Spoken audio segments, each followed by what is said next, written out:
So ఇప్పుడు తెలంగాణలో యాక్చువల్గా రేవంత్ రెడ్డి గారు ఇలాంటి ప్రీమియర్ షోలకి మేము రద్దు చేస్తున్నాం అన్నారు మొన్న Pushpa 2 issue Sanjay theatre issue వల్ల.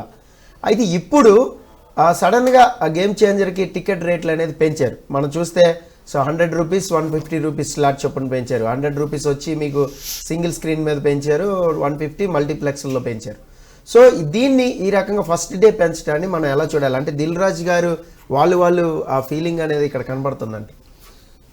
దీన్ని బట్టి నాకు అర్థమైంది ఏంటంటే సినీ పరిశ్రమ అంటే బడా వ్యాపారుల మాఫియాలో రాజకీయ నాయకుల అండదండలు కూడా ఉండడం వల్ల ఇద్దరు ఒకటే ఆతాను గుడ్డలు ఇవన్నీ కూడా ఇవి రెండు అదే ముక్కలు. ఇంకోటి ఏంటంటే రేవంత్ రెడ్డి కావచ్చు, ఇంకొక రెడ్డి కావచ్చు, ఏ రెడ్డి అయినా కావచ్చు, ముఖ్యమంత్రి అయినాగా ప్రైమ్ మినిస్టర్ అయినాగా మేము చెప్పినట్టు వినే అనే స్థితిలోన చర్యల చిత్ర పరిశ్రమ ఉంది ఇవాళ. ఇప్పుడు పుష్ప 2 సినిమా దుర్ఘటన జరిగిన తర్వాత అంత ఎమోషన్గా చెప్పిన తర్వాత బెనిఫిట్ షోలు లేవు, ఇప్పుడు ప్రత్యేక షోలు పెట్టారు. ఏమైతే ఏముంది అదే గోంగూరనే, అప్పుడు పప్పు అన్నావు ఇప్పుడు పచ్చడి అన్నావు, గోంగూరే కదా. కాదు సార్, ఇప్పుడు బెనిఫిట్ షోల్లో మాత్రమే తొక్కిసలాట జరుగుతుంది. లేదు సార్, తొక్కిసలాట ఎక్కడైనా జరుగుతుంది. మామూలుగా షో చేసినప్పుడు ఇప్పుడు ఫస్ట్ షోకి జరగదా, లేకపోతే మ్యాట్నిక్ జరగదా? అదే మళ్ళీ చెప్పేది. అలా కాదు, బెనిఫిట్ షోస్ కి తొక్కిసలాట జరిగింది.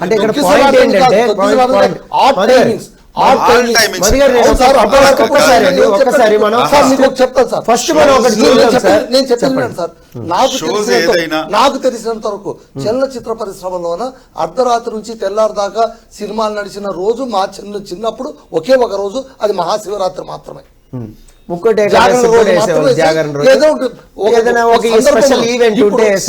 అప్పట్లో కూడా పండుగలు ఉన్నాయి, అప్పట్లో కూడా పెద్ద సినిమాలు వచ్చాయి, సినిమాలు వచ్చాయి.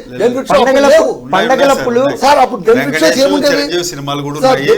నేను ఆ చిరంజీవి సినిమాల పేర్లు కూడా నేను చెప్పగలను. బెనిఫిట్ షోస్ మీకు బెనిఫిట్ షోలు జరిగింది సార్. అయితే పవన్ గారు చెప్పినట్టు బెనిఫిట్ షోలకు ఒక అర్థం ఉండేది, దానికి ఒక చారిటీ ఉండేది సార్. ఎవరికి తెలియదు సార్.